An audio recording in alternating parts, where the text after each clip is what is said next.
incroyablement arrogant. Vous supportez pas qu'on... Vous supportez pas qu'on vous réponde. Donc maintenant, je vais parler des 1800 milliards. Voilà, Jérôme Cahuzac. Il répond à la question. 4 millions de suffrages sur votre nom, ça ne vous autorise pas à faire le clown en direct à la télé. Jérôme Cahuzac. Je vous le dis les yeux dans les yeux. Voilà. Oui, mais je vois bien. Oui, mais écoutez, ce que je mérite, ce sont mes électeurs qui me le donnent et pas vous. Vous voulez qu'on parle de nos électeurs, monsieur Mélenchon? Oui, comme vous voulez. Vous n'avez jamais rien gagné sur la droite dans votre vie politique, jamais. D'accord. Jamais. Merci, monsieur Cahuzac. Nous allons voir dans un instant à qui j'ai bien pu prendre le siège de conseiller général que j'ai gagné en 1998. Après l'avoir perdu. Sinon, après l'avoir perdu. Mais ça arrive à tout le monde. Vous n'avez jamais perdu votre circonscription? Si, je l'ai regagné. J'ai tout gagné sur la droite. J'ai tout gagné sur la droite, moi. J'ai pris, écoutez-moi. J'ai tout gagné sur la droite. D'ailleurs, je le paye aujourd'hui. J'ai pris mon canton. Écoutez, ça devient grotesque comme émission. Excusez-moi, je ne peux pas vous dire on s'en fout, parce que ce serait d'irrespect absolu. C'est quand même. Je me dois juste de vous dire que vous aviez parti. Monsieur Cahuzac qui fait l'arbitre des beautés. Mais je ne suis pas l'arbitre des beautés, simplement j'estime que je n'ai pas de leçons à recevoir entre vous en la matière. Taisez-vous 5 minutes, non, quand même. Les 1800 milliards, vous y arriviez. Merci Jérôme Cahuzac. Voilà, on en a tout cas, compris. décrochez plus. Non, mais c'est bon, c'est bon. Jérôme Cahuzac, vous vous êtes montré bien. comme vous êtes. Tout le monde a compris ce que vous êtes maintenant. Voilà. Écoutez, Donc, moi, je suis content. Je n'ose vous répondre la même chose. Oui, eh ben oui, vous avez mis un nom dessus, tandis que moi, je n'ai pas mis de nom, les gens mettront tout seuls. Donc, venons sur les 1800 milliards. Voilà. Regardons bien la situation. Lorsque un pays, est-ce que, oui ou non, cette crise est une crise terrible? Est-ce que 5 millions de chômeurs, ce n'est pas, et là je parle que de ce qui est enregistré comme tel à Pôle emploi, parce que je pourrais rajouter le temps contraint partiel, etc. C'est pas nécessaire parce que c'est notre prochain thème, donc je vous laisse oui, terminer mais c'est très important. Voilà. Là, et c'est un très bon thème. Bien. Lorsqu'on est dans cette situation, lorsque maintenant tous les experts annoncent que grâce à la merveilleuse politique du super intelligent Jérôme Cahuzac, nous aurons l'année prochaine au moins 300 000 chômeurs, 500 000 disent beaucoup, d'autres disent plus, j'en reste à au moins 400 000 chômeurs. Et qu'il y a à peine quelques mois, ces gens disaient « nous allons inverser la courbe du chômage à 0,8 ». Ils n'inverseront rien du tout, parce qu'ils n'auront pas 0,8, et que pour qu'on inverse vraiment, il faudrait faire au moins 1, 2, et c'est à 2 qu'on commence à créer réellement, à revenir vers le plein emploi. Donc rien de tout ça ne sera atteint. Et les Français doivent comprendre que c'est ça qui leur pend au nez. Alors c'est le moment où arrive Jérôme Cahuzac et qui dit « Monsieur Mélenchon est irresponsable, il fait le clown, parce qu'il ose dire que nous n'avons pas à solder en 1 an et demi, la dette qui a été accumulée. Pour quelle raison a-t-elle été accumulée? Vous l'avez vous-même expliqué. Parce que la droite, pendant des années, a tenu le même raisonnement que vous, en disant on va diminuer les recettes et l'argent qu'on prendra en moins au grand capital et au revenu des dividendes, les gens vont le replacer dans l'économie réelle. Ils ne l'ont jamais replacé dans l'économie réelle. Si bien que les dépenses de l'État ont continué à croître, les recettes ont baissé et l'État est ruiné. 900 milliards nous ont coûté M. Chirac et M. Sarkozy. C'est eux qui ont doublé la dette de ce pays. Pourquoi est-ce qu'on ne fait pas un audit de la dette? Pourquoi vous ne recevez pas le collectif pour l'audit public, citoyen de la dette? Il faut entendre ce qu'ont à dire ces gens-là. Eh bien, moi, je vais vous dire une chose. Entre la vie et la mort, je choisis la vie. Voilà. Je ne veux pas payer les 1800 milliards. C'est clair? Je les paierai quand je pourrai. Voilà ce que dira mon gouvernement. On paiera quand on pourra. Et d'ici là, c'est la Banque centrale qui va financer si jamais les taux d'intérêt explosent. Parce que si la Banque centrale l'avait fait, eh bien la Grèce ne serait pas en train de souffrir le martyre comme elle est en train de le souffrir. Ni l'Espagne n'aurait pas 25% de chômeurs. Monsieur Cahuzac, il faut sortir de temps à autre de vos chiffres pour venir dans la vie concrète des gens. L'argent, ce n'est rien. Ce qui compte, c'est la vie. Et la vie, pour ça, ça passe avant la dette. La dette, on la paiera à mesure qu'on pourra. Et d'ici là, ceux à qui on le doit attendront. Quant à dire les marchés financiers, nous sommes obligés d'aller les chercher, l'argent sur les marchés financiers, qu'est-ce que c'est que cette histoire? Nous pouvons le prendre à la BCE. Pendant des années, nous avons emprunté à la Banque de France. D'accord? On l'a toujours fait comme ça. Qu'est-ce qui nous empêche aujourd'hui d'obliger ceux qui possèdent des capitaux en France à placer en France? Pourquoi 70% de la dette française est-elle collectée à l'échelle internationale? Pourquoi 1 euro sur 2 des compagnies d'assurance sont placées à l'étranger, en dehors de France? Pourquoi c'est comme ça? Est-ce que cet argent n'est pas d'abord nécessaire ici? Et vous, tout ce que vous avez à répondre, c'est « Monsieur Mélenchon, vous faites le clown. Moi, je m'occupe de la vie des gens. Je suis comme vous, je souffre de voir ça. Je ne veux plus vivre dans un océan de malheur. J'en ai plein d'autres qui y a des gens par terre dans la rue, en train de dormir avec des gosses maintenant, aussi qui meurent de froid. Vous aussi, je pense. Alors écoutez-moi et suivez-moi. » Je ne vous suivrai pas parce que, non pas que je méconnaisse la sincérité de votre indignation, j'ai la même si elle n'a pas les mêmes accents. Je ne vous suivrai pas, non pas parce que le constat que vous faites n'a pas cet aspect terrible et malheureusement véridique. Vous croyez que la souffrance des uns et des autres en France, en Grèce, en Espagne, en Irlande. Vous croyez que ça échappe à ceux qui ne pensent pas comme vous?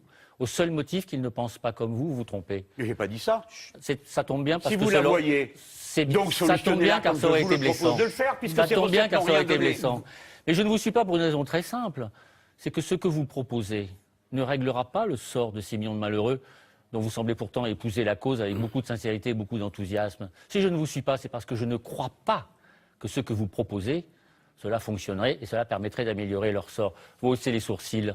Peut-être êtes-vous intrigué par ce que je vous dis, mais comment pouvez-vous en fait en être surpris? Non, ça ne marchera pas ce que vous dites. Parce qu'il ne suffit pas d'avoir les accents de sincérité que vous venez d'avoir, quelle que soit leur force, et je reconnais bien volontiers la force de vos propos, mais ça ne suffira pas, Jean-Luc Mélenchon, à convaincre la Banque Centrale Européenne d'imprimer des euros comme la Réserve fédérale imprime des dollars, comme la Banque d'Angleterre imprime du sterling, comme la Banque du Japon imprime sa monnaie nationale. Ça ne suffira pas parce que nous avons en Europe un système institutionnel tel que, en dépit de vos objurgations, et quelle que soit la sincérité et la force de vos propos, eh bien, nous n'obtiendrons pas cela de la Banque Centrale Européenne car elle est indépendante et pour qu'elle cesse de l'être, il faudrait que tous les pays qui l'ont décidé, dont la France, grâce à l'action de quelques-uns, il faudrait que tous ces pays s'accordent pour cela. Vous soupirez. Il ne faut pas écarter d'un revers de main les objections que l'on peut faire. Il ne faut pas faire comme ça, parce que ça ne suffit pas. Ça suffit pas. Et donc je ne vous suis pas, parce que ce que vous proposez, ça ne marchera pas. Je vais plus loin, ça sera pire. Cette année, la France doit lever 170 milliards d'euros. Rien que pour l'État. Probablement 15 à 20, rien que pour la sécurité sociale. Et vous dites, on va lever ça, mais on ne remboursera pas ceux qu'on a déjà levés. C'est très simple, Jean-Luc Mélenchon. Si jamais un jour vous êtes Premier ministre, j'ai cru comprendre que vous en aviez un jour formulé l'intention. Oui. Si un jour vous êtes Premier ministre et que vous dites, moi Premier ministre, je dis, la France, elle remboursera plus sa dette. Mais il se trouve que cette année, j'ai besoin de 170 milliards, et je les obligerai à me les prêter. Ceux qui ne veulent pas, je les obligerai à me donner. Mais vous n'obligerez rien ni personne. Personne ne vous les donnera. Personne ne vous les prêtera. Parce qu'ils auront bien vu que vous ne les remboursez pas. Quand vous avez votre voisin qui vient vous demander un jour 10 francs, vous lui donnez. Un jour 20 francs, vous lui donnez. Un jour 50, 100, 200, 1000, vous lui donnez. Francs, pardon, euros, vous lui donnez. Et puis si un jour il vous dit, tout ce que tu m'as prêté, je te le rembourserai jamais, mais aujourd'hui j'ai besoin de 5 000 euros. Vous lui donnez 5 000 euros? Vous ne lui donnerez pas. Vous ne lui donnerez pas. D'ailleurs, vous aurez raison. Pourquoi vous donnez quelque chose à quelqu'un qui vous les rendra jamais? Il y a un moment, il faut quand même faire preuve d'un minimum de bon sens et savoir dans quel monde on est. Cet échange a été intéressant. J'ajoute Mais je peux pas un point répondre à ça. d'accord. Un point d'accord malgré tout avec lui. Il est vrai que la dette s'est constituée ces 10 dernières années d'un effet de ciseau qu'il a parfaitement décrit et qui a consisté, pour le pouvoir auquel nous avons succédé, à continuer à dépenser autant tout en ayant moins de recettes parce qu'il baissait les impôts. Ça, c'est vrai. D'ailleurs, on commence à corriger ça. Vous avez l'air de trouver cela dérisoire ou insuffisant, mais il se trouve que pour 2013, on fait un effort de 20 milliards d'euros. Excusez-moi, mais ce que vous avez dit tout à l'heure sur Fillon et sur Hérault, ce que les uns et les autres levaient comme impôt était inexact en fait. Fillon a levé 30 milliards d'euros et nous on fait à peu près la même chose. Donc c'est à peu près pareil en termes de recettes fiscales. Si ceux à qui nous le demandons ne sont évidemment pas les mêmes, parce que Fillon demandait ça à tout le monde, tandis que nous on a essayé de cibler ça à ceux qui le pouvaient. 70% pour 20% à peu près des contribuables. C'est quand même relativement bien ciblé. Et donc, ces 170 milliards, si vous déclarez... Vous n'avez pas mis le plan compétitivité là-dedans. Pardon? Vous n'avez pas mis la deuxième partie, là, que vous non, avez fait voter. On en parlera tout à l'heure, mais j'ai cru comprendre que c'était dans la troisième partie. S'il vous plaît. On terminera là-dessus. On terminera là-dessus. Jérôme Cahuzac, ça fait bien 60, 30 Non, parce que dans la pour le chômage, ce sont des économies qui Mélenchon, permettent de le faire. oui. Passons au chômage. Merci. Non, On laisse Jérôme Cahuzac terminer sa Donc phrase. non, quand on abordera le plan compétitivité, pardonnez-moi, mais je contesterai à nouveau les chiffres que vous avez donnés, j'espère vous convaincre. Et donc ces 170 milliards que l'État a besoin de lever pour fonctionner, parce qu'il y a un moment dans l'année, il faut emprunter pour payer les fonctionnaires. Vous voulez engager, je crois, 30 000 fonctionnaires de plus chaque année. Il faudra bien les payer. Et vous les payez avec quoi? Il faudra emprunter. Et si plus personne ne peut vous prêter, vous ne les paierez pas. Vous allez faire des heureux, vous, si vous arrivez au pouvoir. Des fonctionnaires pas payés. J'attends de voir ça. Vous êtes à peu près au même temps de prise de parole. Vous croyez réellement que c'est ce que je propose? Sincèrement, ce n'est pas ce que vous proposez, mais c'est ce à quoi ça aboutira. Alors laissez tomber. Chômage. C'est ce à quoi ça aboutira. Mais Chômage. caricaturez pas Jérôme mon propos. Cahuzac, excusez-moi, je repars avec vous.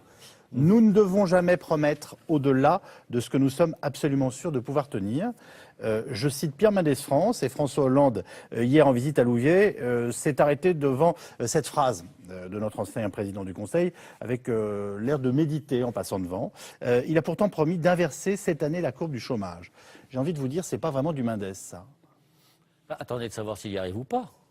Bon, Vous, donc vous avez le droit. Non, mais attendez. Non, mais vous avez le droit de Le douter. ministre du Budget nous dit... Vous avez le droit de douter. j'ai le droit de, Bon, j'ai le très droit de bien, vous avez le douter. D'ailleurs, je le Le méfie beaucoup ministre de ceux du qui Budget- doutent jamais. Donc il vaut mieux douter dans la vie. Le ministre Mais en du tout Budget cas, ne doute doutez pas des efforts. Le ministre du Je Budget ne ne doute doute pas des efforts qu'on va consacrer à ça. Ça, il n'y a aucun doute. Oui. Aucun doute. Ça, pour mettre des efforts, pour faire des efforts là-dessus, ça, on va en faire. Oui, je peux mais vous le dire. Jérôme Cahuzac, la dernière fois, vous aviez fait une projection, vous avez décidé de tenir 3% de déficit On absolument. n'a pas décidé. La France a décidé. Hein. C'est pas on, c'est la France. La France a donné sa parole. Dans le vous traité. avez, je crois, la grandeur du pays dans vos veines. Hein. Vous êtes d'accord? Quand un grand pays donne sa parole, Oui, il respecte d'accord. sa parole. Bon, mais non, mais c'est bien qu'on en arrive là. Parce que la France a donné sa parole. J'en suis d'accord avec vous. Nous avons signé le traité. C'est un mauvais traité, il faut revenir dessus. Ouais. Pour cela, il y a un mandat populaire.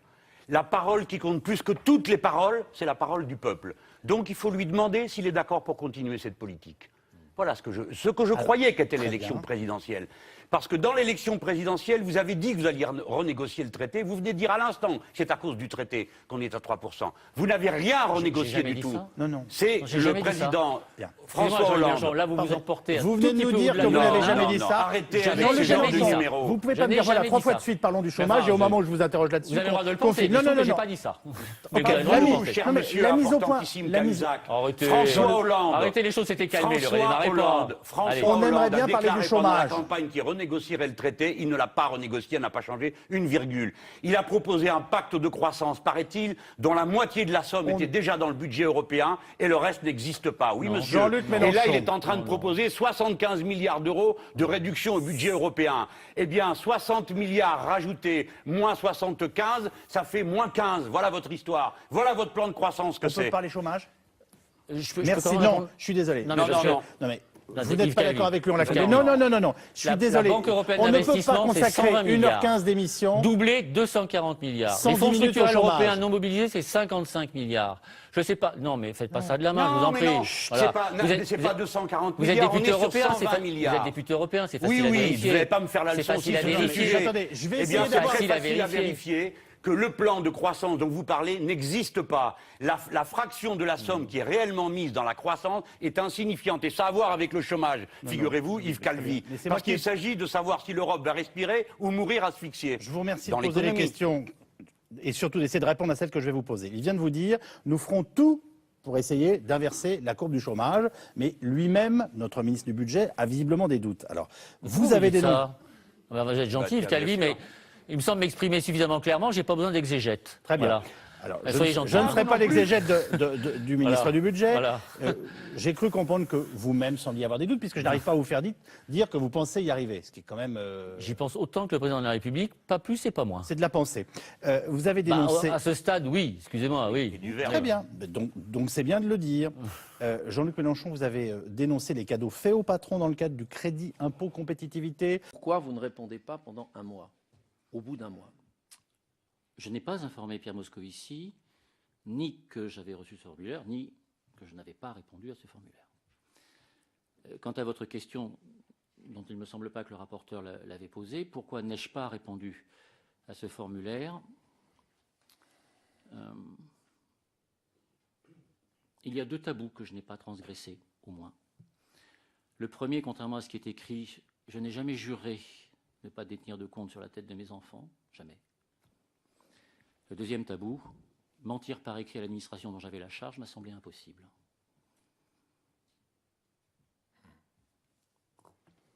Mais votre réponse, vous avez dit qu'il n'y avait plus de compte à l'UBS avant 2006. Monsieur le Président, je n'ai pas répondu ça au rapporteur. J'ai indiqué qu'il n'y avait que 2 solutions possibles. Et je me suis bien gardé, car cela empiéterait sur les prérogatives de l'autorité judiciaire, je me suis bien gardé d'indiquer laquelle me semblait la bonne. Oui, mais Quant à la question que vous me posez, je aurais de vous dire qu'elle me semble empiéter, non pas aux frontières, mais pleinement, sur l'information judiciaire en cours et je ne peux pas vous répondre. Mais, M. Cahuzac, non, vous ne pouvez pas dire cela, puisque certains ont critiqué l'administration fiscale pour ne pas avoir complété l'interrogation UBS plus compagnie REL. Si vous nous dites que vous aviez bien un compte entre 2006 et 2012 à la compagnie REL, ça veut dire que si ça avait été élargi, il y aurait peut-être eu une réponse positive. Donc, est-ce que vous pouvez nous répondre à cette question? Aviez-vous, oui ou non, un compte à la compagnie financière REL sur la période sous revue, c'est-à-dire entre 2006 et 2012? Je comprends votre raisonnement, Monsieur le Président. J'espère qu'à votre tour, vous comprendrez que je ne peux pas répondre à votre question.